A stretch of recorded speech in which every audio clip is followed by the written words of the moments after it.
gestión estatal es muy diferente como lo hacemos muchas veces en la institución privada, sobre todo si hay mucha burocracia en lo que quiere decir que cuando tenemos que aprobar presupuestos tenemos que tener intermediarios para nos aprobar los costos de las cosas.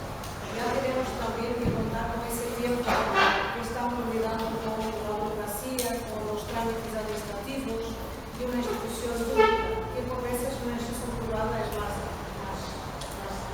deprisa, tiene menos problemas en esos aspectos administrativos y financieros. Y todo lo que sean proyectos independientes, claro, también tienen un vigor, una muy apretada y muy celosa de la financiación y del patrocinio que se está teniendo. Entonces, después de esta primera etapa de obras seleccionadas, el diseño de la exposición ya imaginado, la comprobativo de que tenemos la excelencia de todas las obras que queremos, la disponibilidad de todas las obras y de todos los artistas que queremos. Entonces vamos a hacer un diseño de la exposición más acurado, ya más en concreto con todas las obras que queremos construir. Y ahí tenemos que de facto decidir si qué tipo de direcciones queremos hacer el espacio, cuánto nos va a costar. Tenemos que tener también una estimación de todo eso en este momento para decidir lo que podemos hacer o no. Muy rápidamente. Y otro aspecto muy importante que es respetar siempre las condiciones de conservación y circulación de las obras. Por tanto, nunca hacer un plano, un diseño de exposición implique no respetar estas condiciones de conservación y circulación de las obras.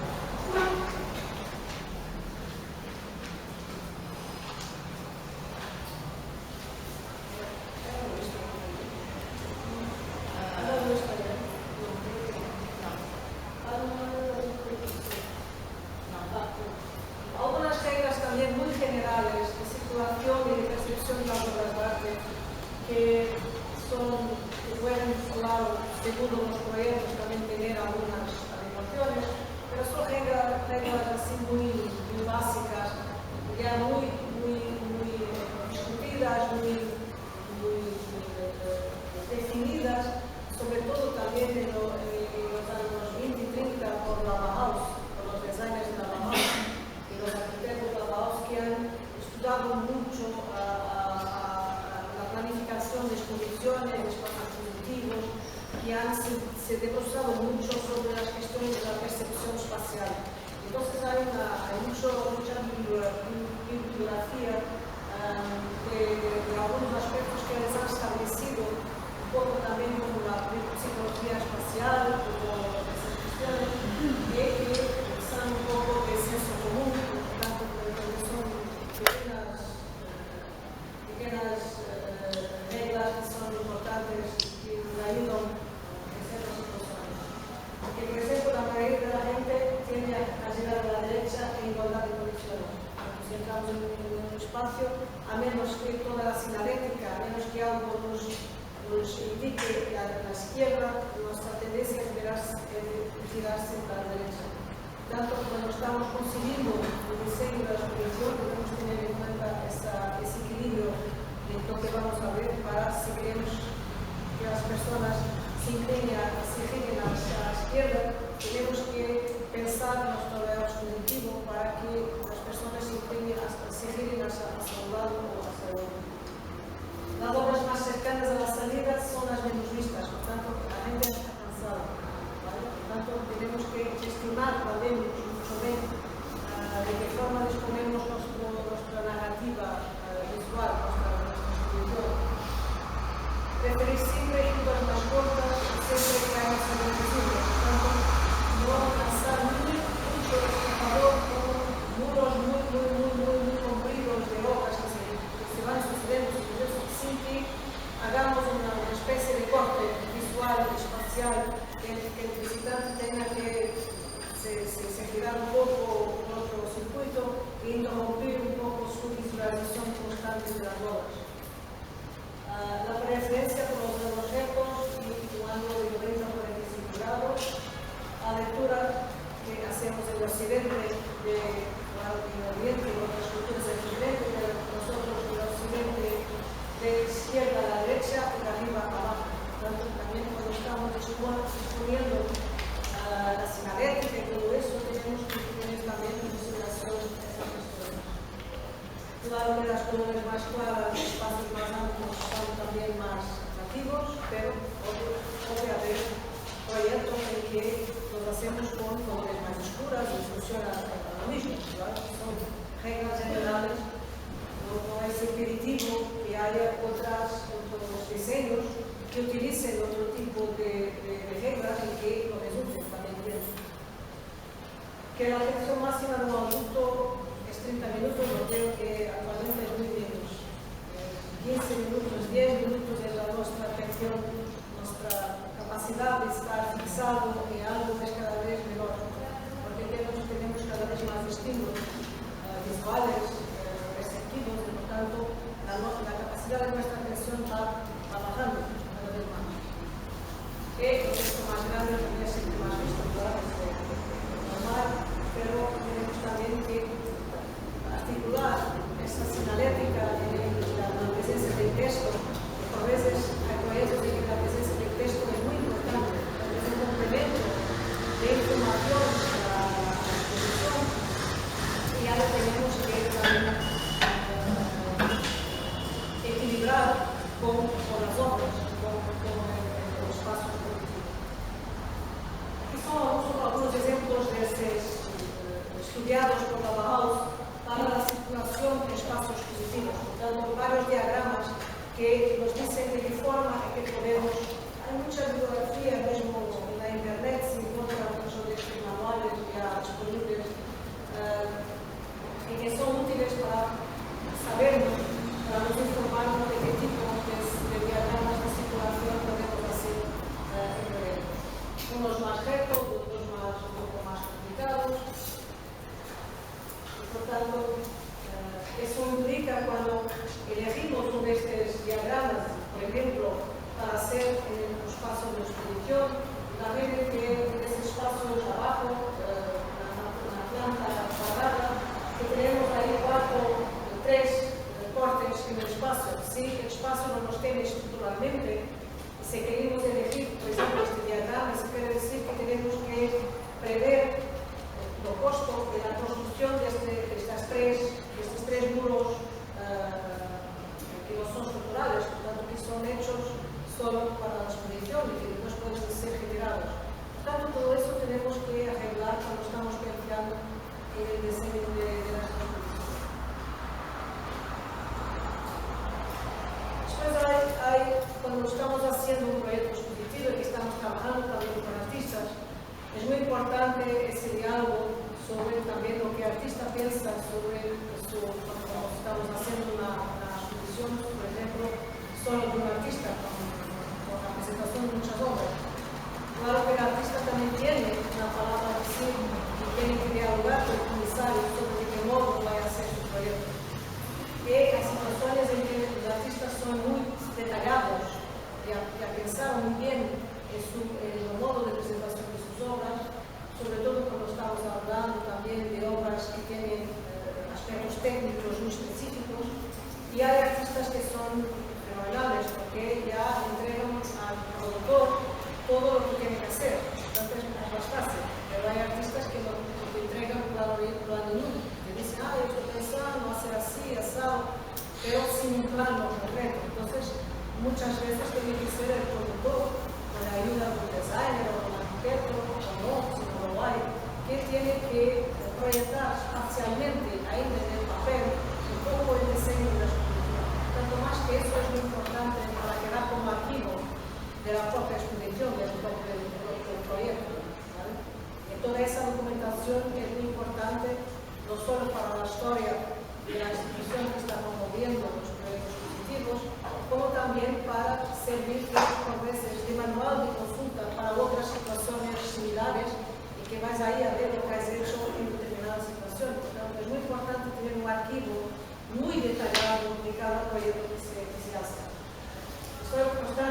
ejemplo, el diseño de un artista irlandés,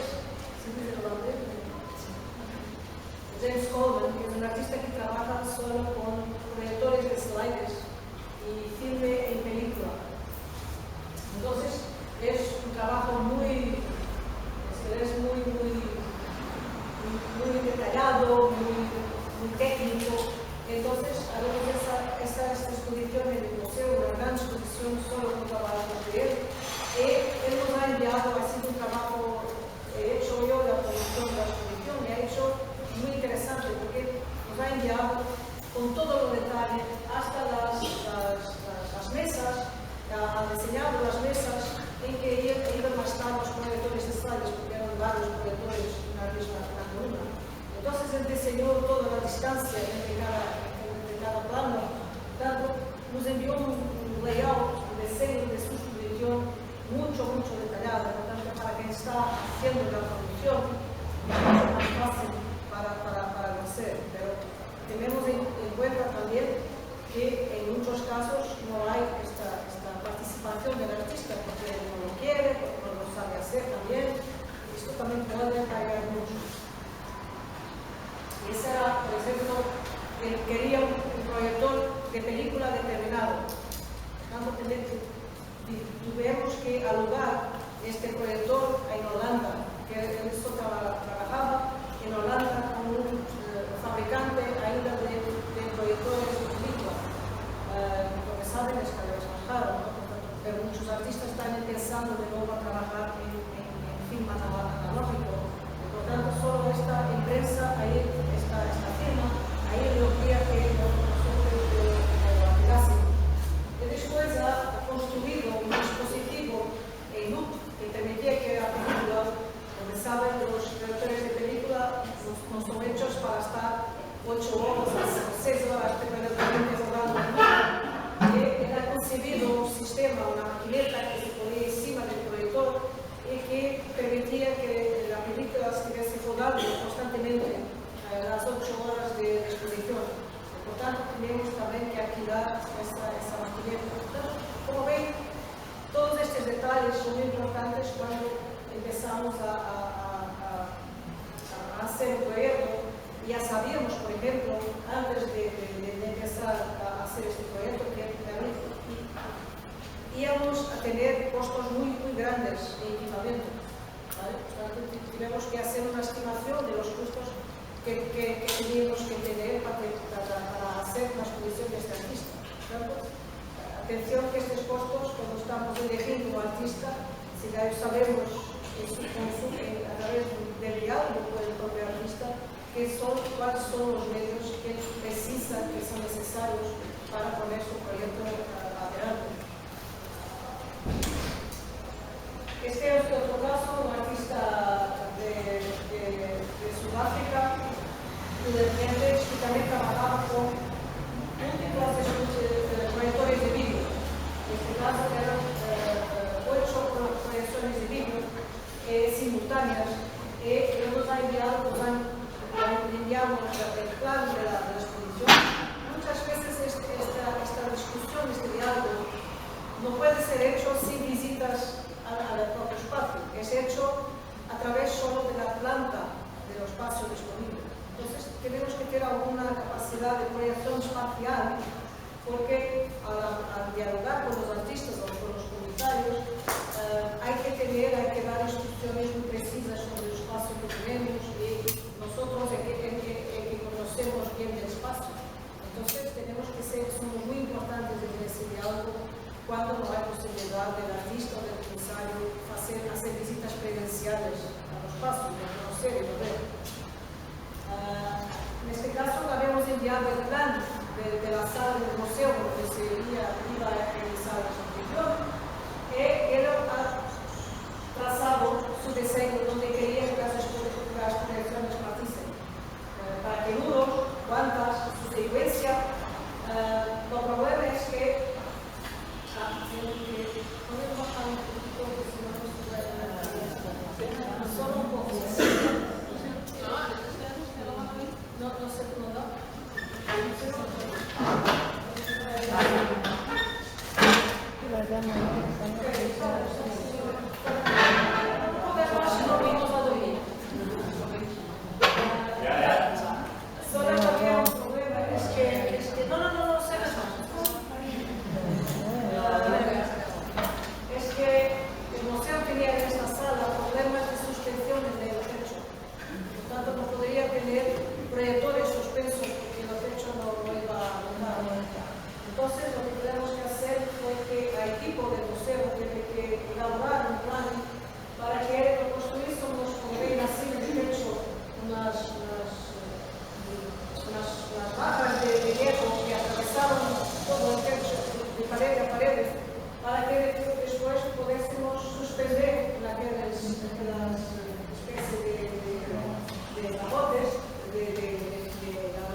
esses desafios que se ponen también a los equipos para encontrar soluciones para que la obra pueda ser convenientemente mostrada. Y se ve mejor. Y claro que esta propuesta del museo de solución de este problema tuvo que ser dialogado con el artista, que tuvo que tener su aprobación. Si el artista había dicho no quiero, no me gusta, entonces probablemente teníamos que intentar una solución o probablemente no la conseguiríamos tener, y por tanto teníamos que cancelar la exposición. Por tanto, muchas de estas cuestiones, como percibimos que hay cuestiones técnicas, no es lo mismo que hacer una exposición solo de pintura, de diseño, de dibujo, de grabado, de fotografía, que es más simple. Cuando estamos haciendo exposiciones más complexas, con instalaciones, con multimedia, es muy importante hacer una evaluación previa muy precisa de lo que vamos a precisar y si tenemos medios para lo hacer. Esta es una artista norteamericana, Sharon Lothar, que trabaja también con filmes de película y con fotografía, y que nos ha enviado también un diseño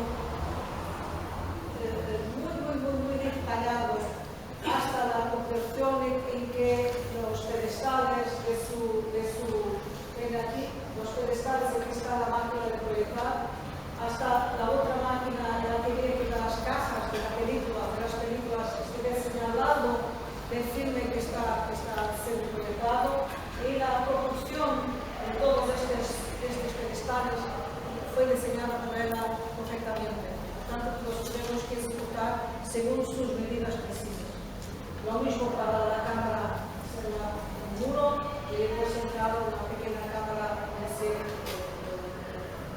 envía el film proyectado. Pero todo esto ella envió medidas precisísimas sobre cada uno de estos detalles. Porque el museo debe de construir, ya teníamos pedestales, pero tenemos que construir estos para serem adequados a sus medidas. Y otros ejemplos en que tiene que ser el propio museo o el equipo del propio museo a hacer estos diseños de inserción. Esta fue una exposición que tenemos de la colección de arte libro de Pompidou, que es una de las más importantes colecciones de arte libro del mundo, y hicieron una gran exposición generó por varios museos de varios países sobre su colección. En el Museo Nacional de Arte Contemporánea de Lisboa lo quisimos hacer también una presentación de esta colección de arte libro, pero el museo es pequeño. Por tanto, tuvimos que adaptar con el diálogo con Pompidou las obras que podríamos exhibir según la coherencia de la disposición de todos los núcleos que los tenía definidos para su exposición. Entonces, este trabajo fue hecho en París, en diálogo constante con la conservadora de esta área, la comisaria de la exposición, y el museo tiene que hacer una propuesta de layout de la presentación de las obras a Pompidou para que ellos lo trabajen. Y solo a partir de ahí podemos empezar entonces a utilizar la exposición. Y por tanto, este es un poco el layout que hemos presentado a Pompidou. No es un layout de profesional, de arquitecto, ni de designer, es un layout que fue hecho por mí de una forma muy rudimentar, pero explícita. A veces la falta de medios no es impeditivo de que hagamos las cosas. De esta forma, se ha entendido muy bien cuál era nuestra propuesta de inserción y de disposición del diseño de todas sus obras en el espacio. Lo han aprobado y hemos hecho la aplicación de una sala que era dedicada, dos salas que eran dedicadas a Pierre Louis, un artista francés, una sala con documentación, que era esta, y después la sala con la dupla exposición y la dupla colección. Otra sala muy grande con varias instalaciones, una Marcial Reis, otra de Peter Campos, otra de Bruce Nauman, y después también teníamos muchos vídeos, unos proyectados o en formato de instalación, otros en pequeñas pedestales con monitores de TV. Había una variedad muy grande de formas de presentación del vídeo. Y todo esto el museo, para este proyecto, por ejemplo, debe que comprar y alquilar mucho equipamiento que tuvo que hacer paredes provisorias también en el museo para separar cada instalaciones, y esto es una entrada, la primera que viene a la izquierda, la implantación de primera obra de Marcial Reis. Esta es la tercera de los nombres, que tuvo 4 cámaras en cada campo. Y después los pedestales con proyecciones en monitores exteriores. También esto que pedimos a nuestros alumnos en el curso primario también, tanto así que el concepto, así que de la selección de obras y la confirmación de su disponibilidad está hecha, ellos nos pedimos también que hacen un diseño de la exposición. Este es el ejemplo de esos diseños, la implantación de las obras de su identificación de cada muro, según la planta del espacio, y esto otro tipo de diseño ya más profesional, porque muchos de ellos, como los deseamos, son arquitectos o designers, por tanto, trabajan muy bien esta lenguaje, esta herramienta de trabajo, y entonces frecuentemente nos hacen también diseños de exposición ya muy profesionales. Este diseño de hace 2 años, diseño de la exposición de un patio brazo, que lo mostramos aquí ayer. Esto solo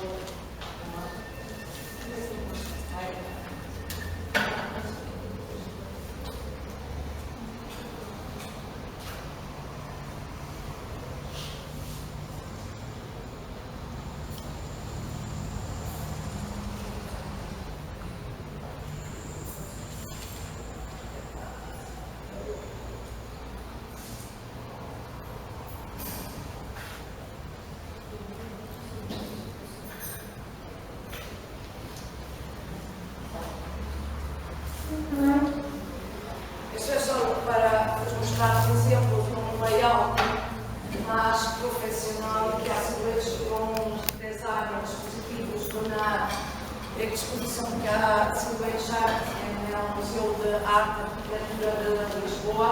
É um museu muito novo, tiene casi 5 años, 5 o 6 años, e ha sido uma exposição de uma coleção privada que existe em Lisboa e se chamava a exposição Festa, Fúria e Fémina. Era para solicitar um pouco da presença feminina nesta coleção, uma tendência também da história da arte, e aqui ficamos com uma ideia de que no mais desarrollado pelo layout dispositivo, e é uma forma também de funcionar. Todas as obras são desenhadas. Esta exposição tinha como 120 obras, todas elas são desenhadas à escala para que se pueda ter uma precisão em algum modo que as máquinas, que as peças vão estar integradas no espaço. São como 7 salas, aqui 4 e depois mais 2 em outros espaços, pero assim se queda uma ideia. Hasta la color de las paredes, que era el amarillo, ha sido también seleccionada con ayuda de los designers positivos. Es una profesión cada día con más desenvolvimiento, no solo design gráfico, pero también design dispositivo. Y desde la color de las paredes hasta la iluminación, todo es trabajado con este tipo de designers. Por vezes, as coisas hasta parecem quase como se fuera fotografia, pero não é uma maqueta digital. Na entrada da exposição, já sabemos a mancha que tendrá o texto de apresentação, o tamanho de cada das letras, y después al computador, la entrada y de salida de la exposición, y ahí ya una idea de cómo funciona cada una de las piezas de las series, tantas cronologias diferentes que podría homogeneizar toda la exposición. O sea, criar aquí un plano de conceptos de fundo para que la lectura pueda ser más uniforme y haber una continuidad. En este caso quedan las destacan, ¿no? Sí, las destacan, sí. La atmosfera. Também a cor tinha a ver com esta leitura que hacemos da coleção. A coleção existe desde a 86, em uma altura que Portugal ha entrado na União Europeia, em 1986, e as primeiras obras que se han comprado eram de los años 80 con mucha color. Entonces hemos querido también salientar este lado de la fiesta, de la celebración de Portugal en la Europa, ¿no? Porque éramos un país también muy isolado, ¿no? Y esta entrada en Europa significaba mucho hasta para la arte portuguesa los años 80, y era un poco eso que también queríamos traer con esta narrativa expositiva. Aquí tenemos otra sala, la sala B, y cada una tenía un subtema muy diferente. Nuestro curso ha sido ligado con conceptos diferentes, y que era un poco la identidad, la intimidad también, con más autorretratos de artistas, la figuración y la abstracción en el mismo patamar, y aquí, claro, tenemos la persona también como escala, ¿no? para que tengamos una perspectiva sobre la dimensión de cada pieza.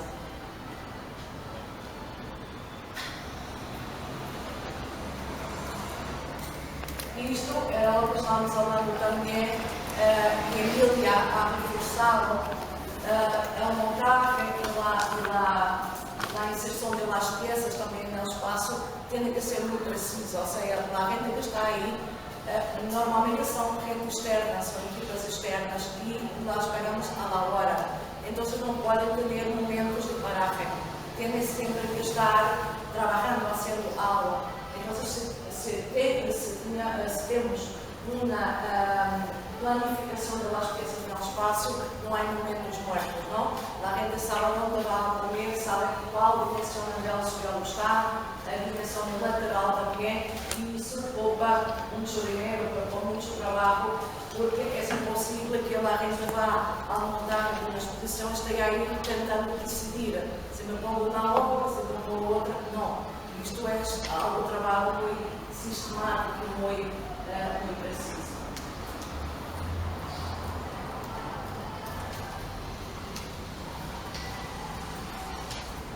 E la idea es un poco como se hace hoy en las maquetas digitales de arquitectura, ¿no? Que la gente puede sentir la atmosfera del espacio sin estar en el espacio físico concreto.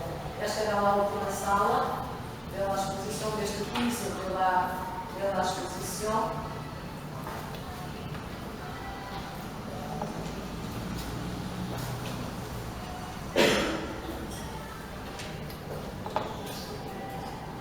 E aqui era uma sala, esta era a antiga central elétrica de Lisboa, e tuvimos então que adequarmos todas as peças às turbinas, a todas as caldeiras que estão aí no espaço, que é um espaço que é património e que não se pode tocar, não? Então, intentamos não construir paredes amovidas, mas suportar as peças desde o teto.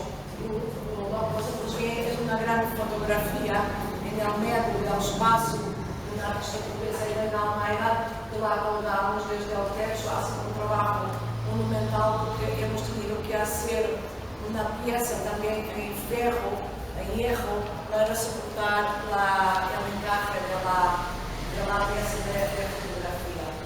Pero ha funcionado muy bien, hasta tocar nuestro trabajo con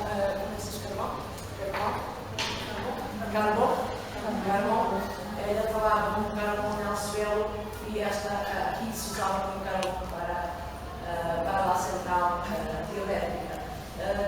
Tapices, que hemos podido também limpo en un zócalo muy bajo y las vitrinas también para mostrar las diferentes piezas.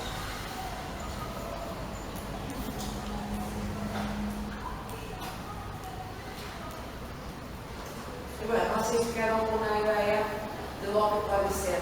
Yo no sé cómo qué modelo de trabajo, pero hay un programa, una aplicación en lo que es SketchUp, que la mayoría de la gente hace, que es más fácil, que es más intuitiva. Isto é, claro, todo copiar maneiras de funcionar como se fuera un design más gráfico e que implica más conhecimento tecnológico. Ok? Continuamos.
Simplemente poner un nombre y las fechas de 109. Eso depende de cuánto queremos ser más informativos o menos, pero es optativo. Después el título de la obra, la fecha de producción, la técnica de la obra. Después también su soporte.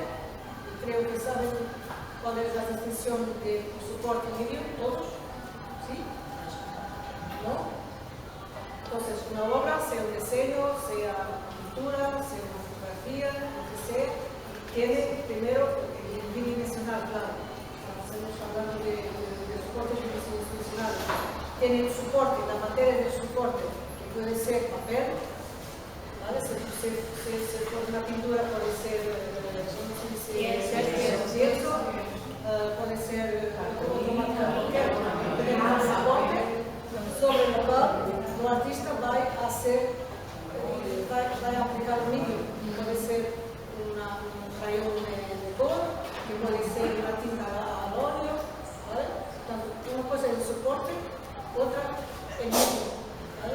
Aquí tenemos que identificar la técnica, que es un óleo, que es una fotografía a laser, una fotografía digital, una fotografía analógica, y su soporte puede ser lo que sea. Tenemos dos niveles siempre en las obras bidimensionales.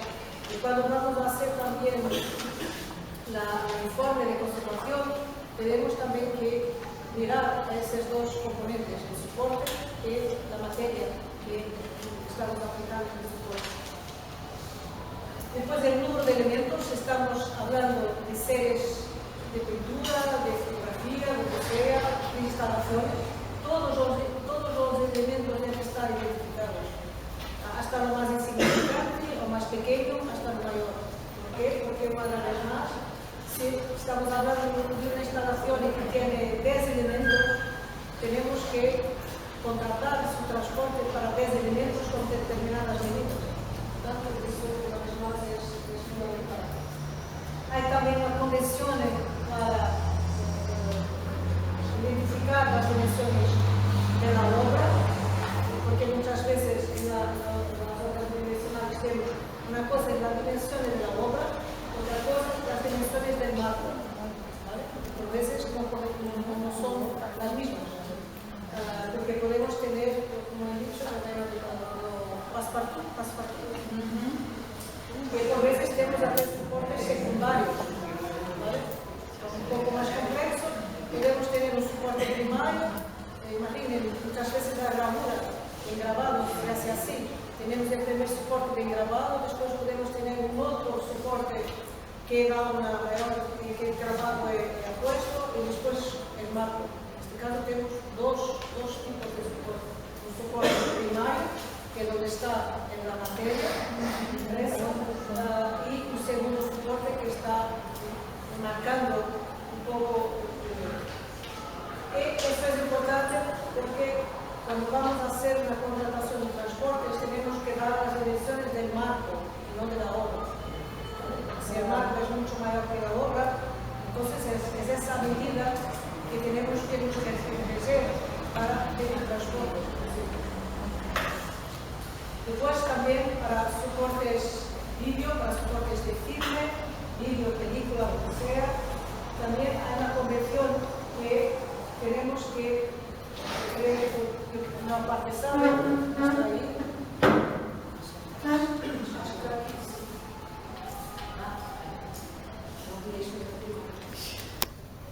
Que es el título de la obra, y después poner vídeo, identificar si color o blanco o negro, si tienes sonido o no, sonido o sin sonido, y después la convención para 2 minutos, 10 minutos y 20 segundos, ¿vale? Esta es la convención para identificar obras en vídeo, con esta secuencia de grabación. Y después, algo muy importante, si estamos pidiendo el texto de una obra, a qué colección pertenece, su número de inventario y el valor para el seguro.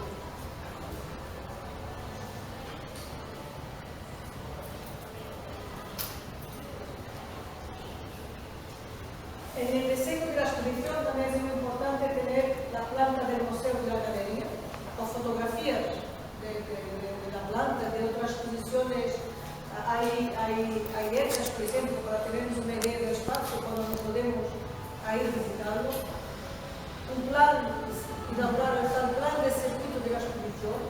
A definición también, como son exposiciones más complexas, si vamos a organizar la exposición con núcleos, por temáticas, dentro de la temática, la definición de los equipamientos técnicos y la definición de los equipamientos multimedia. Es importante también hacer una especie de informe de identificación que nos diga qué proyectores de vídeo tenemos que tener. Hay artistas que tienen indicaciones muy precisas sobre qué tipo de proyectores de vídeo quieren para hacer su obra. Por tanto, es importante lo identificar aquí.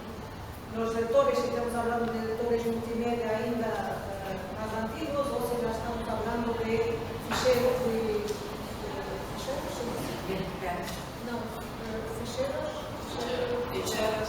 documentos digitales. Las dimensiones de la sala de proyección, las dimensiones de la pantalla de la proyección. Eso es una indicación que el artista tiene que dar. No podemos ser nosotros a inventar una medida de pantalla para la proyección. En el pase de los artistas tiene indicaciones muy precisas sobre qué medidas de pantalla quieren para la proyección. Y finalmente, si la obra tiene sonido, también qué tipo de equipo de sonido es necesario. Si es una columna, ¿cómo se dice? Columnas de sonido.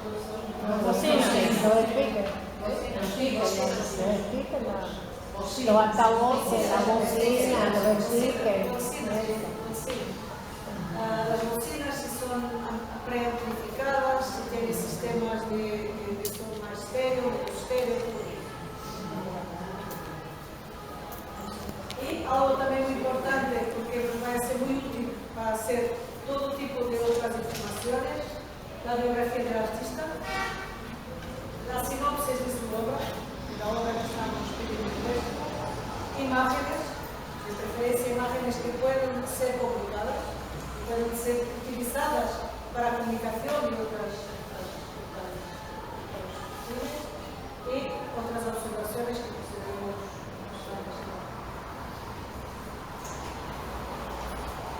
algo también muy importante que debemos tener en la identificación de la obra de arte, cuando la recibimos o cuando la prestamos también debemos, esta información detallada de la obra de arte es una información que la debemos tener cuando estamos cargueros, estamos encargados de la gestión de una colección, debemos tener para cada una de nuestras obras esta información detallada, que puede constar de las bases de datos de inventario o haber mismo un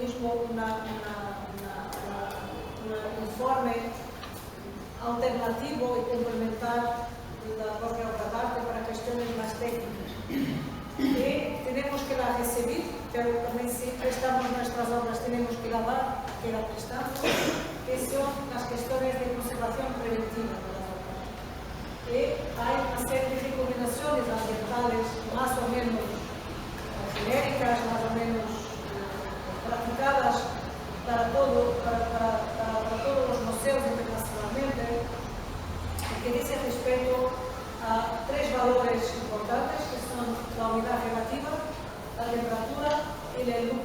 Lux es la medida de la intensidad de la iluminación, lo que estamos iluminando con la obra. Y para tres casos comunes, que es el almacenamiento, de reserva, la exhibición y el transporte. Tanto tres momentos en que tenemos que tener atención a estas condiciones ambientales, a estas consideraciones ambientales. Y entonces, para el almacenamiento, hay que ser más o menos idénticas para cada una de estas situaciones. Tenemos que tener una unidad relativa entre 45 y 50%, una temperatura de 18 a 20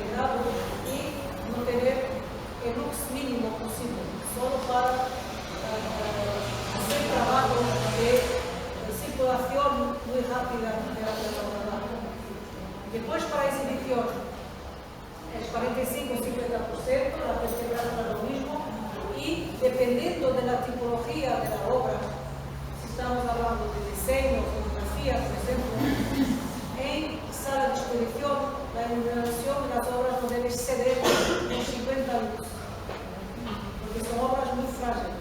O si estamos hablando de iluminuras medievales, por ejemplo, si estamos hablando de pintura, de soportes más fuertes, más estables, podemos ir hasta los 150 luz.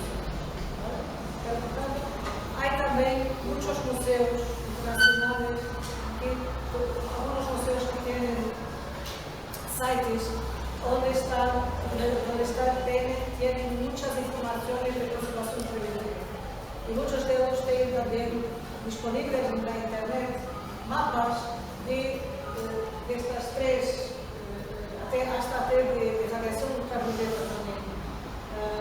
Tienen estas recomendaciones, estos valores recomendados en mapas para todas las tipologías, desde natural, desde el oro, para cada una de las tipologías tienen más o menos un cuadro donde ustedes pueden consultar estos valores. Pero esto es, digamos, lo recomendable, lo ideal para mantener casi todas las tipologías. Esta identificación debe tener también las instrucciones de manejo de la obra, porque puede haber obras que tienen instrucciones específicas para su manejo, instrucciones de embalaje también, si tenemos alguna recomendación específica la debemos hacer en este momento, y también instrucciones de transporte. Esto es un ejemplo, por ejemplo, de una ficha de identificación con cada uno de estos aspectos que os dice. Y después, por ejemplo, podemos añadir diseños exemplificativos de la instalación, de cómo, en este caso, son duas proyecciones sobre dos telas, son casi como esculturas, y es la orientación que cada una debe ter de su diálogo, de qué forma las telas se podrían. Después también fotografías de su implementación en el espacio, para que tengamos una idea muy precisa de cómo la obra final se debe presentar correctamente.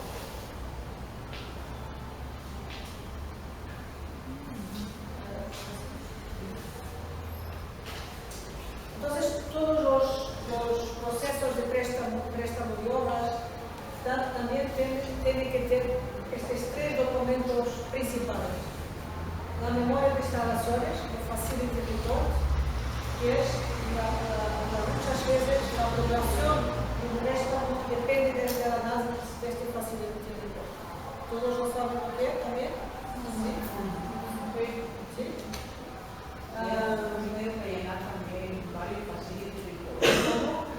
Hemos tenido que completar también varios facilities. Sí.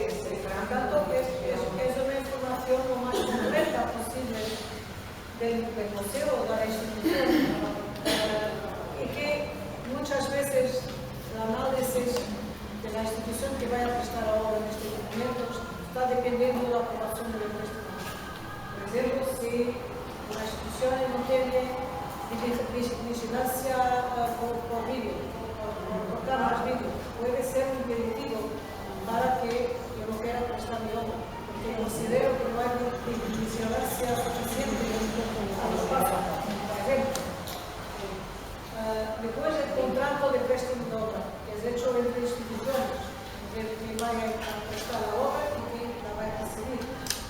Y también algo muy importante, el informe de la conservación de la obra, que puede ser hecha por el conservador de la área que corresponde a la tecnología de la obra de arte, o que puede ser hecha también por alguien dentro del equipo que tenga funciones básicas de conservación de obras de arte. Por tanto, yo creo que es muy importante decir que sea un productor, sea un artista, sea un comisario, todos estos interlocutores deben tener todos ellos, algunos conocimientos básicos de conservación de los datos, ¿vale? Y todos ellos, si están conscientes de la importancia de la conservación de la obra de arte, va a ser más fácil todo el diálogo,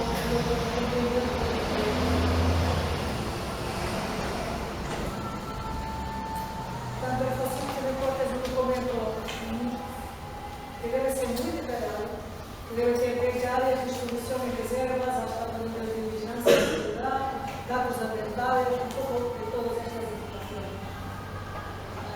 Este es el caso de las plataformas de instalaciones del paciente del cuarto del museo, que tiene desde la localización, el horario de funcionamiento, los transportes, después toda la identificación con medidas de las salas de exposición, de qué forma que las salas están ambientadas, tiene control ambiental, todo muy pormenorizado.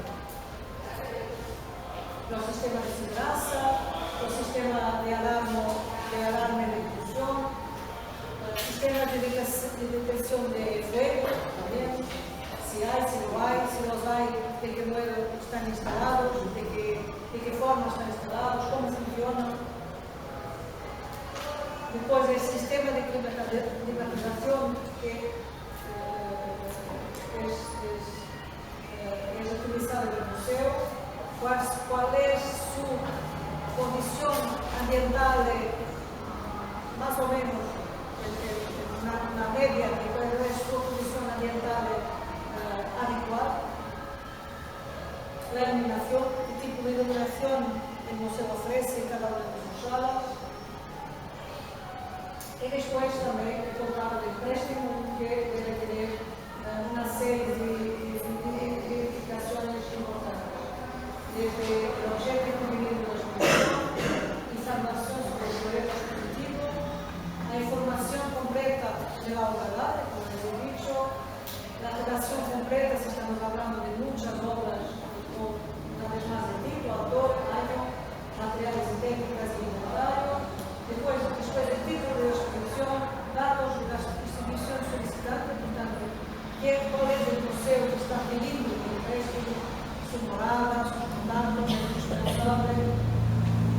Y después dos cosas muy importantes y que son distintas, que el lugar, fecha de inauguración y clausura de la exposición y la data de la fecha de préstamo de las obras. Son dos cosas diferentes.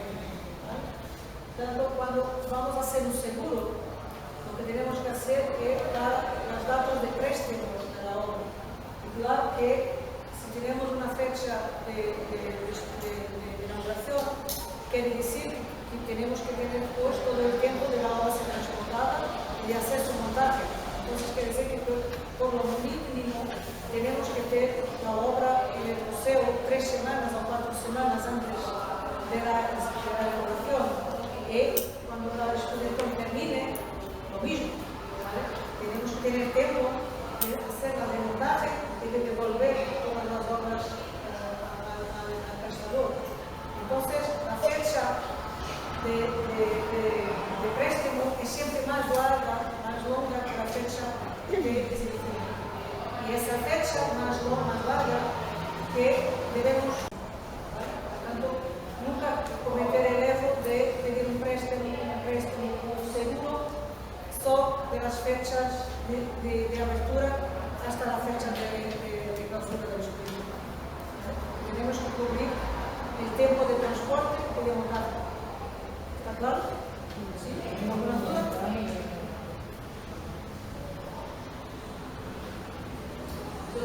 Son algunos aspectos, pero creo que a través de este manual que ustedes ya conocen, será fácil. Tanto esta cuestión que habíamos hablado de ayer, también el seguro y la modalidad clavo a clavo, tanto que desde que la obra sale donde está hasta que es colocada al sitio donde va y hasta que retorna a ser colocada en el sitio donde está. Claro que todas las obras solo pueden hacer el transporte después que la entidad que está pidiendo el préstamo presente normativo, pero seguro ha sido hecho. Y después cada una de estas obras debe tener, el conjunto de estas obras debe tener un documento comprobativo de su entrega a la institución y después de su evolución. Por tanto, toda la gestión de esta documentación también es muy importante y alguien tiene que la hacer.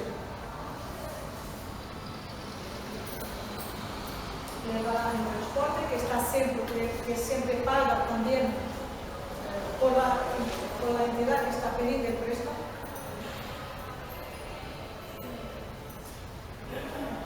El correr de las obras, como hemos hablado ayer también, las medidas de conservación,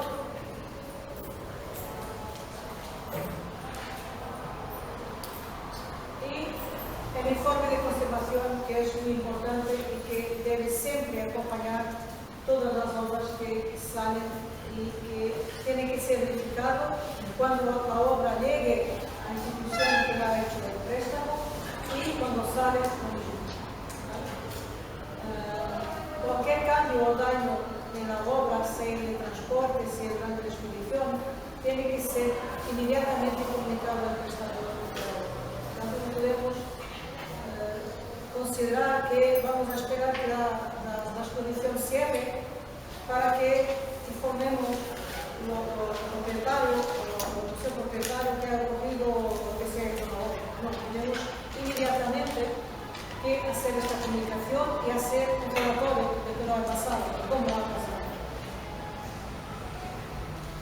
¿Para qué? Para que, por ejemplo, si sea caso de eso, sancionar el seguro. Y ahí el seguro vaya a determinar un técnico que vaya a hacer la peritaje, la peritaje de lo que ha sucedido, vaya a hablar con los conservadores o del museo, y vaya a hacer su informe para que el seguro y la obra sea reparada en lo que sea necesario. Hay muchos modelos de informes de conservación también disponibles en la internet. Pero os varían, hay museos que hacen informes generales para todas las tipologías y son informes de inscripción de cruces. Por tanto, ya tienen más o menos identificados los tipos de problemas que cada tipología puede tener. La pintura, ya sabemos más o menos cuáles son los problemas de conservación básicos de que la pintura puede tener craquelés, pequeñas lagunas de pintura, de tinta, en fin, varias cosas. Aquí también tenemos que tener atención si las obras están enmarcadas. Debemos hacer siempre también el informe de conservación, no solo de la obra, de la materia, de su soporte y del enmarco. Otros informes son más generalistas y tienen un espacio para que sea una especie de texto de narrativa, donde se describen de una forma más dirigida los problemas que la obra tiene. Esto depende mucho del museo y de la forma como elige el modelo de informe de conservación. Cuando ha estado ahí los valores de referencia también para temperatura, humedad, cantidad de luz y todos estos valores que están simulados pueden tener algunas variaciones. En el caso de la temperatura, de 1 a 3 grados centígrados. Y en el caso de la humedad relativa podemos tener también una variación máxima o mínima de 10%. Ya sabemos también que según la situación geográfica del espacio, estas variaciones también pueden ser un poco más largas, pero tenemos que nos crecer con alguna medida más constante para que sea posible mantener que es considerado como el mejor ambiente para casi todas las tipologías. Claro que, por ejemplo, si estamos hablando de fotografía, estos valores medios de exposición son los mismos, pero si estamos hablando de valores medios de almacenamiento, los valores de fotografía son muy diferentes.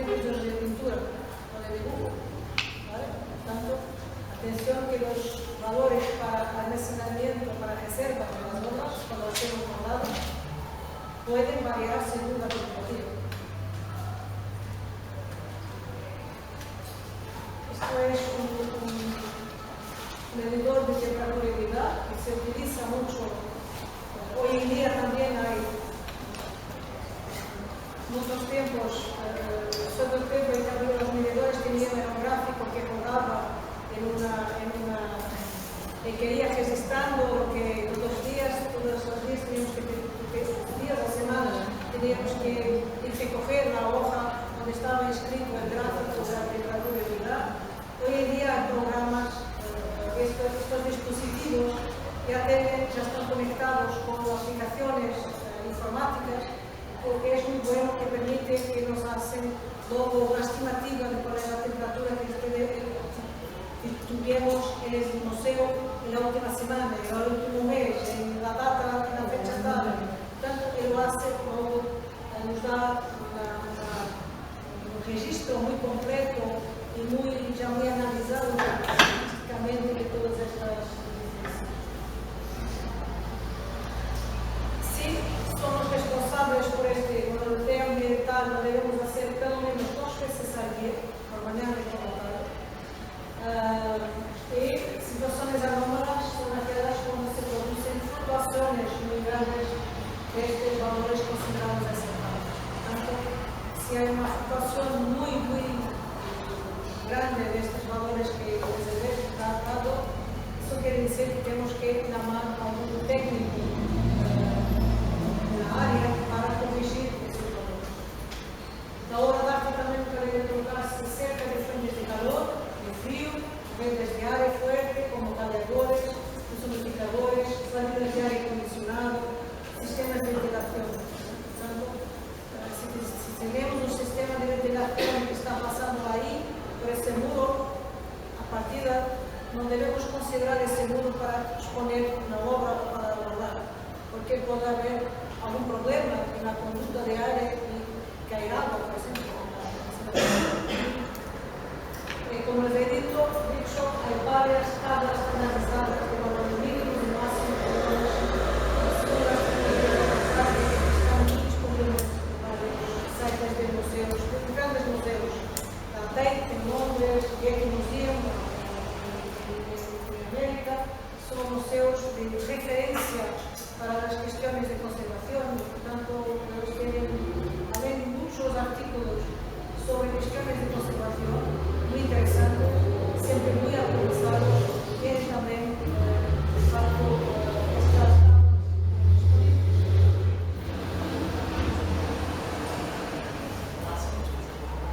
¿Quieren hacer un receso? ¿Sí? ¿10 minutos? ¿Vale?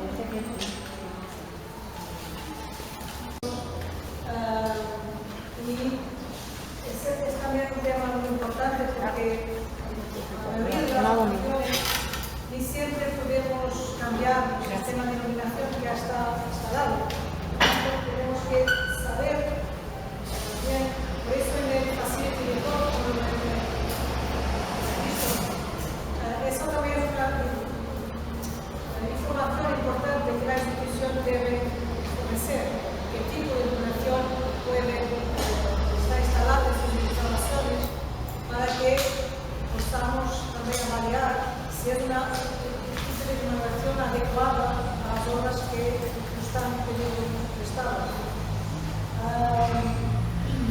Hoy en día, con la entrada del LED, el tipo de iluminación moderna, grandes museos están haciendo la transición de sus antiguos sistemas de iluminación para LED. En el caso, por ejemplo, del Museo del Prado, ha hecho un gran investimento para cambiar todo su sistema de iluminación. Estamos hablando de un gran museo con muchos medios financieros. Lo que acontece en muchos museos es que por veces se están trabajando con dos tipos de luz, ortodoxos, luz natural, luz incandescente y luz fluorescente, que son los tipos más antiguos principales de iluminación. Y algunos empiezan de facto a emplear el LED. El LED es más económico, gasta menos energía y también emite menos calor. Y eso es muy importante cuando estamos hablando de iluminación de obras de arte. Cuanto menos calor, mejor. Esto es un luxímetro, es un instrumento para medir la luz que incide sobre superficies. Aquel sensor blanco que ve, tanto se pone así delante del cuadro, de la pintura, del dibujo, lo que sea, y vaya a medir la indicación de la luz. En este caso está dando una indicación de 100 luxes.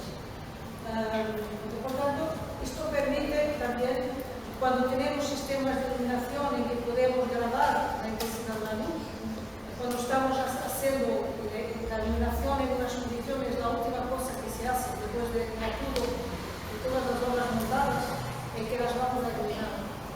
Entonces ahí, el técnico que está haciendo la iluminación, no tiene que bajar.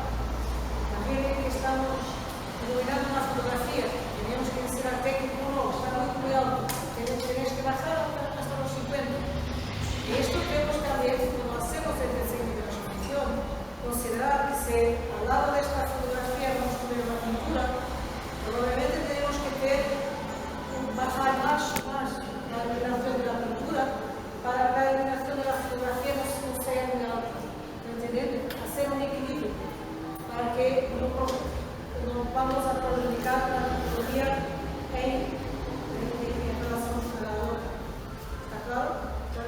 Este diseño también de iluminación tiene que ser muy bien pensado para que consigamos garantizar la presentación de la obra.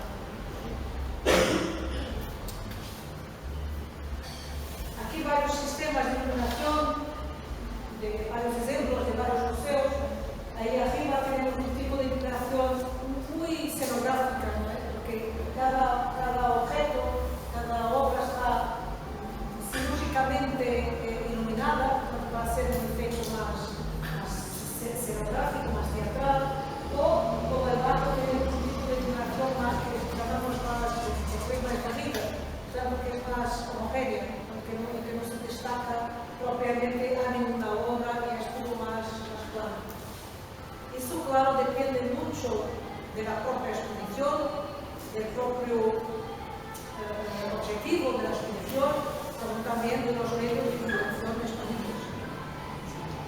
Hay casos en que imaginamos la iluminación de la exposición que cuando llegamos al espacio percibimos que no es posible hacer, que no hay medios para hacer. Entonces tenemos que arreglar todo lo que está disponible lo mejor posible. Otro tipo de iluminación más general. Y también una iluminación más dramatizada, más escenográfica, que está, porque en este caso estamos en una exposición de objetos muy antiguos, o de figuras, o objetos muy delicados. Por lo tanto, como veis, hay toda una instalación del propio espacio, desde la color de los muros, hasta el modo como vamos a iluminar cada uno de estos objetos muy diferentes. Tenemos estructura, tenemos figura, tenemos códices, tenemos pintura, por lo tanto, lo veis como se intenta armonizar lo mejor posible este tipo de diálogo entre las diferentes obras. En otro aspecto de una iluminación más general. Y claro que también en muchos casos, muchos museos, su arquitectura ha sido hecha precisamente también para ser usada a la luz natural, sobre todo proyectos más antiguos. Y claro que también se puede controlar esta luz natural a través de cortinas u otras pantallas protectoras para siempre garantizar que esta luz natural no ultrapase los 100 lux en el interior durante las horas de exposición. Nunca tener luz solar directa dentro de un espacio expositivo es prohibitivo, bloquearse siempre, sea con un tambume, lo que sea, ya que puede afectar las variaciones de temperatura y humedad. Entonces, si tenemos luz solar directa incidiendo sobre esa ventana todo el día, ya sabemos que la sala va a disparar su temperatura. Lo que habíamos hablado poco, los objetos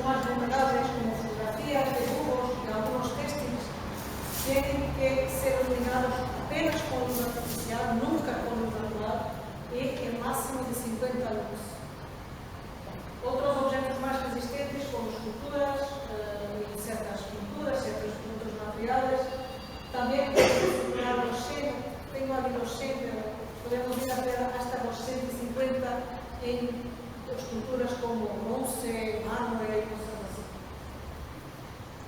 Otra cosa muy importante, desde que la exposición esté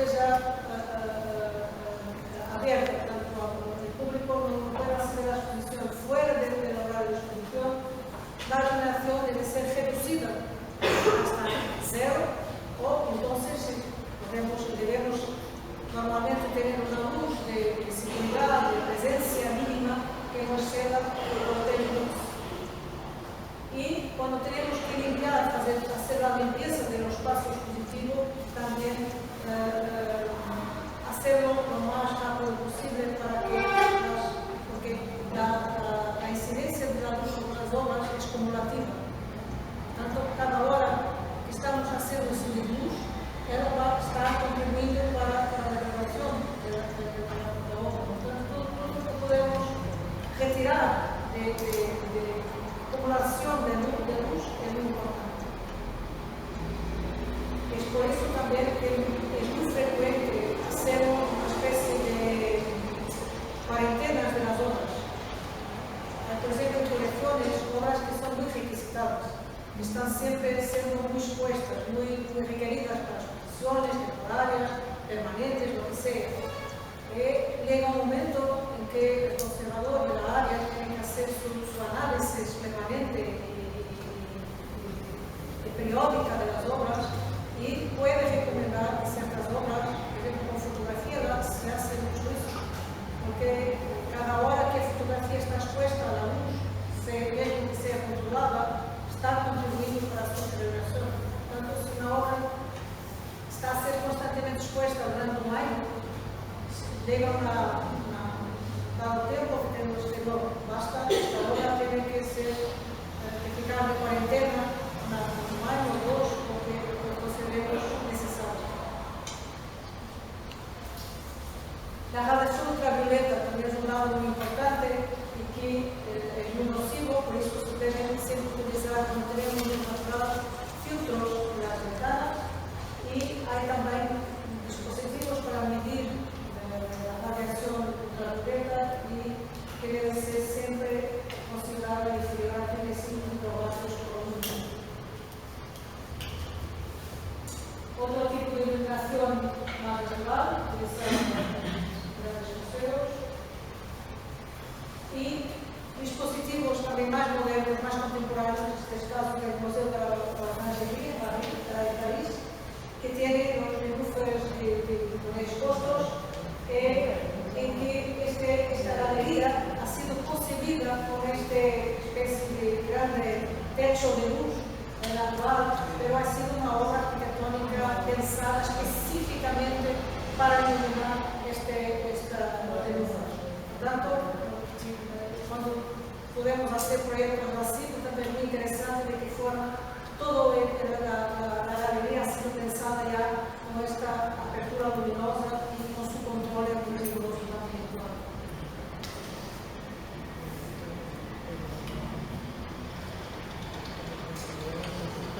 También la gestión y circulación de obras de arte no es solo respecto a la circulación de la obra fuera del museo, fuera de su colección. También puede existir circulación de obra dentro del museo. ¿Vale? Si consideramos hacer determinada exposición, tenemos que ir a las reservas del museo, buscar ciertas obras, por tanto, elas van a tener que circular ainda que dentro del museo. Lo que tenemos que tener en mente es que toda la circulación de obra de arte, por más pequeña que sea, implica siempre una posibilidad de daño a la obra. Por tanto, tenemos que ser muy rigurosos y muy atentos a toda esa circulación de obra, sea interna, sea externa. En los casos en que hacemos la gestión de la reserva de obras de arte, su limpieza debe ser regular, o pelo menos mensualmente, su limpieza de los solos, y se debe utilizar solamente agua, y con la menor cantidad posible, claro. Si estamos limpiando solo de una reserva y nos ponemos una, ¿cómo se llama aquí? Una escoba, sea llena de agua, ¿qué sucede? que haya más porque pienso que eso se si vamos a tener después de una reserva de una pintura, de uno, lo que sea, y los suelos están lento, lo que va a suceder. Lo que va a suceder. Claro, tanto la humedad va a disparar. Por tanto, podemos hacer la limpieza, pero con lo mínimo dado posible. Muy atención a los detergentes, por tanto, las personas que hacen esa limpieza tienen que tener indicaciones del conservador de que está haciendo una gestión de la colección muy precisas para no utilizar detergentes que contengan ácido acético y amoníaco. Entonces, son dos componentes químicos completamente prohibidos en cualquier reserva de agua.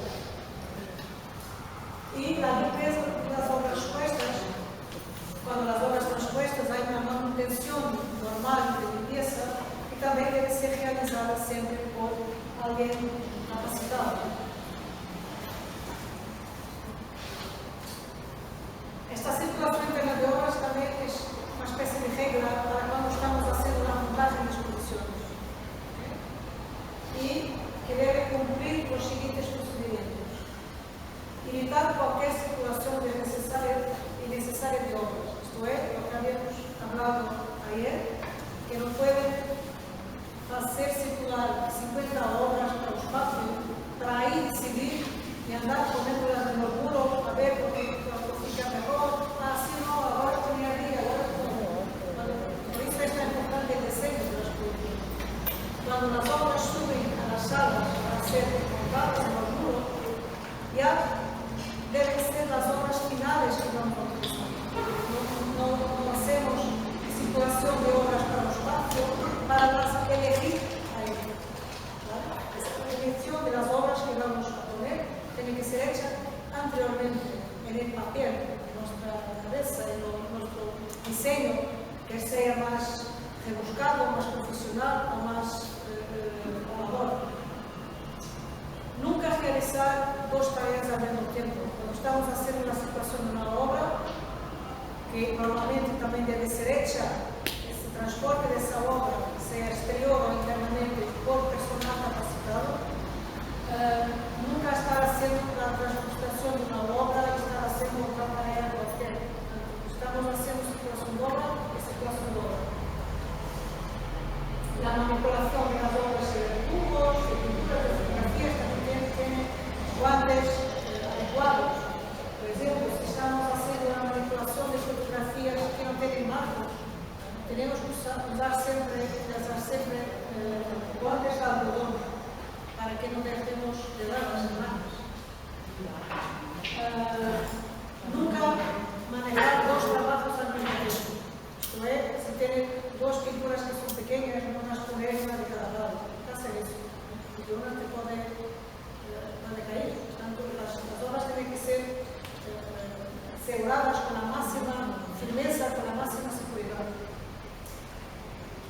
Y la saturación de obras también se debe hacer cuando los espacios están completamente limpios. No pueden hacer instalación de obras en un espacio que ya están pintando los muros o que ya tiene basuras de la construcción. No, el espacio tiene que estar ya todo listo y solo ahí y limpio. La primera limpieza general del espacio, solo ahí las obras pueden ser manejadas en ese espacio. Nunca manipular trabajos de espaldas, porque se puede caer con la obra, con todo, y ser un desastre. Y también sin material de apoyo. Si las obras son muy pesadas, hay que tener carros de transporte, las paletas, elevadores o otros. Y cualquier circulación de obras también debe ser siempre acompañada por el conservador de obra. Tanto durante todo el tiempo en que la obra sale de las reservas del museo hasta las salas de exposición, hasta que sea montada, el conservador de la área tiene que acompañar la obra. ¿Esto por qué? Porque si sucede algo, es él lo que tiene que hacer el informe de lo que ha sucedido en la obra, para sumar el sonido. de las obras, de la pintura de los muros, de la preparación de una sala del Museo de Arte Contemporáneo en Lisboa para la exposición de fotografía, y como ven, ahí no hay ninguna obra de arte. Este es el momento que antecede el montaje de la exposición. Por tanto, esto quiere decir que cuando estamos haciendo nuestro calendario del tiempo, esto es más fácil porque tenemos un diseño plano. Pero esto quiere decir que cuando estamos haciendo nuestro cronograma, tenemos que pensar que esta preparación de las salas tiene que ser antes del transporte de las obras para las salas. Cuando el transporte de las obras para las salas por hecho, ya no puede ocurrir ningún con protecciones, como ven ahí, de protección mínima, para que, según el ideal, según el diseño expositivo que ha establecido, estas obras ya se han hecho dispuestas en el muro y ahora se van a montar el sitio respectivo. Tenemos ahora unas mesas de apoyo y de resto el espacio, como veis, está limpio de cualquier basura, de cualquier obstáculo. Después, la fase de montaje de la obra. Como ven aquí, son técnicos especializados también, que deben hacer, el equipo del museo de afuera, contratados, y como ven, están haciendo las vacaciones para hacer los récords, pero la obra ha sido desbocada, que van a caer. Todos estos cuidados, todas estas cuestiones tienen que ser acompañadas por el conservador para ter a certeza que se está cumpliendo todos los requisitos necesarios. Esto es la fase de acerco de la obra está las condiciones de libro,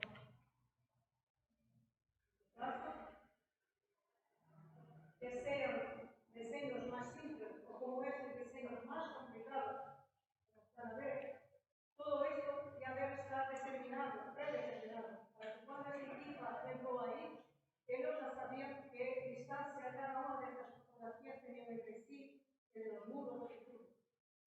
Llegarle y empezar a trabajar.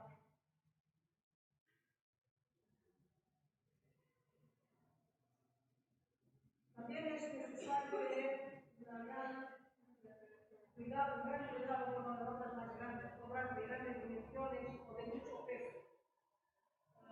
Y eso requiere siempre una gran planificación, mismo que sea dentro de las instalaciones. El ejemplo que voy a dar. ¿Por qué? Porque cualquier distribución de obras de grandes dimensiones a mucho peso implica costos. Porque probablemente no tengo equipo ni medios para hacer esas distribuciones. Y tiene que haber una planificación. Saber que cuántas personas tengo que consultar a una empresa que lo haga, lo que dice, tengo una obra que pesa 500 kilos, la escultura. ¿Cuánto me voy a costar para deslocar de esta sala del museo a la otra? Todo eso tiene que ser medido, costo de que apoyos necesarios, todos los aspectos técnicos. Debe ser en este caso utilizado medios mecánicos, porque eso las personas no pueden tener fuerza para movilizar la obra. Nunca se debe arrastrar los trabajos que sean muy pesados, desde su expresión tipo una escultura, no pegar en los brazos de la escultura para la movilidad, claro, puede romper, claro. Y efectuar todas estas operaciones casi como bailando. Que tiene que ser enseñado, tiene que saber también de forma coordinada, uniosa, toda la gente debe saber lo que vaya a hacer en determinado momento. El equipo que está haciendo esta movilización no puede estar haciendo fuerza para un lado y otro para el lado contrario. El ejemplo, por ejemplo, de la colocación de una escultura pesada en una caja de transporte. Cuando ve la cantidad de personas, de técnicos que necesitan para lo hacer.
impacto y después la poder un medio mecánico para poder subir por este.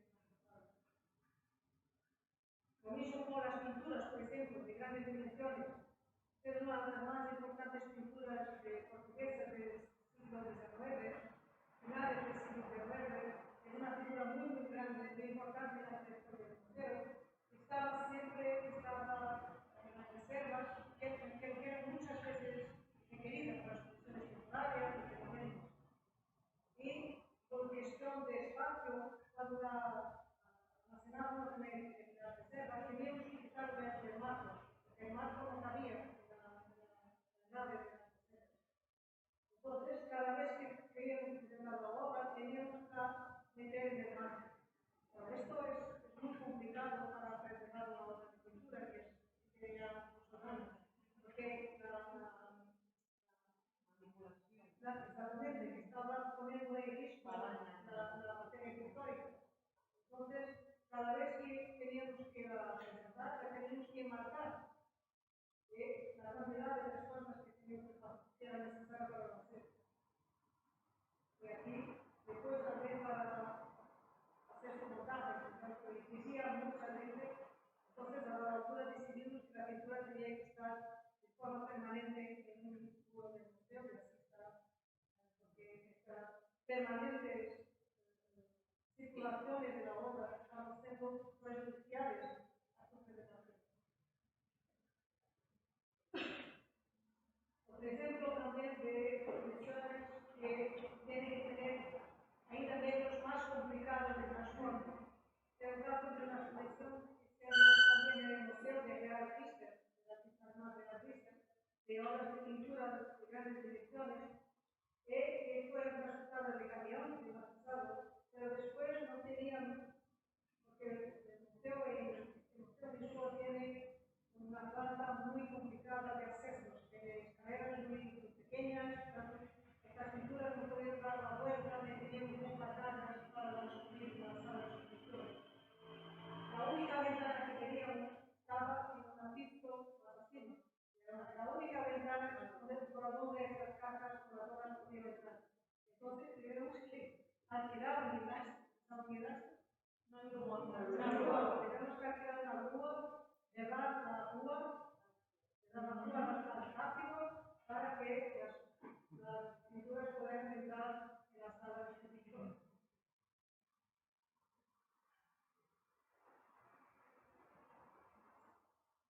La circulación externa obedece a todas estas reglas, claro, que hemos hablado antes, pero deben ser acompañadas por el proceso necesario y las de nosotros.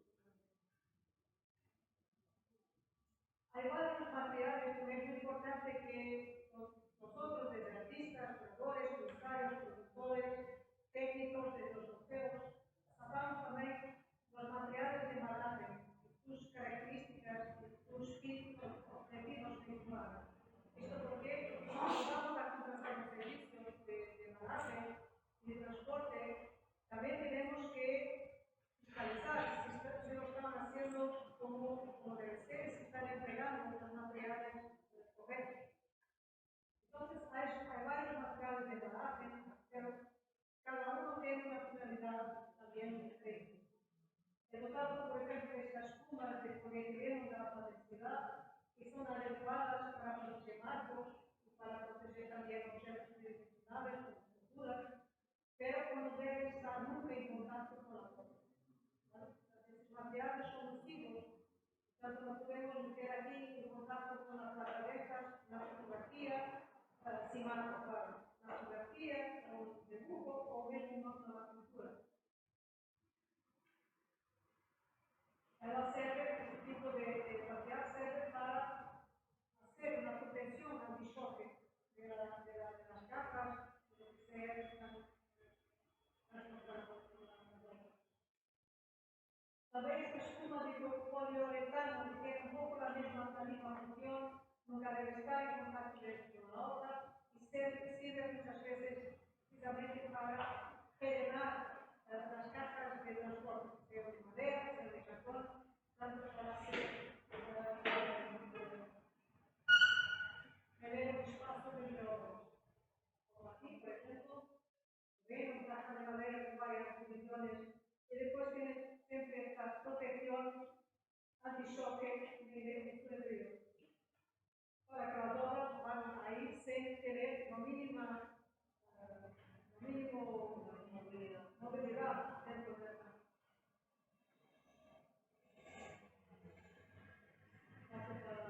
obras de mercado. Esto porque las obras pueden viajar vía terrestre, de barco o de avión. Cada uno de estos transportes tiene también problemas graves, de horas de mucha repetición, horas de avión,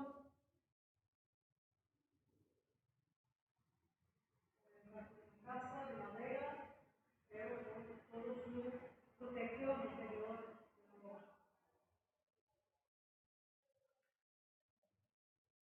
Hay muchas posibilidades, pero es importante sabernos y avaliarnos cuando una caja de transporte nos llega a nuestro espacio para transportar una obra de nuestra colección, y a veces esa caja tiene las condiciones adecuadas para nosotros. Se ve el plástico signo de también es un polietileno, tiene varias lecturas y que el bol es ideal para proteger obras, pero también sirve como activador y protector contra los cambios ambientales. Y nunca debe estar en contacto con la obra. Lo que están viendo ahí al lado es una estructura que ha sido protegida con bisú, es un tipo de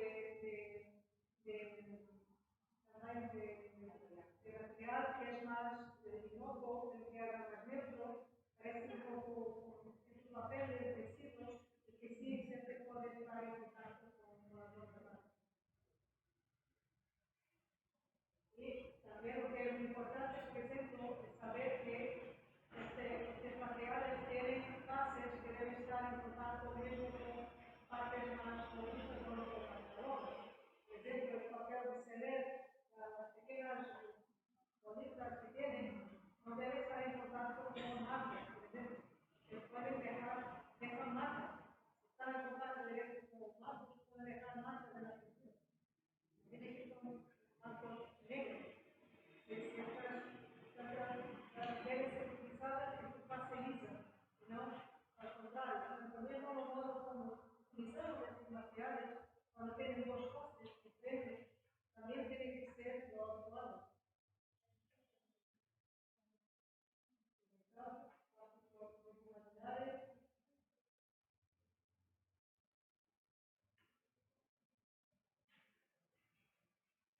Y un material que es también muy utilizado y que sirve sobre todo para dibujos más flexibles, más frágiles, para fotografía, y que puede también ser utilizado para almacenamiento. Es un material de conservación apropiado para guardarnos dibujos, materiales, fotografías, que tienen exponidad. Y los papeles de seda también adecuados para proteger para transporte, pero también para las reservas.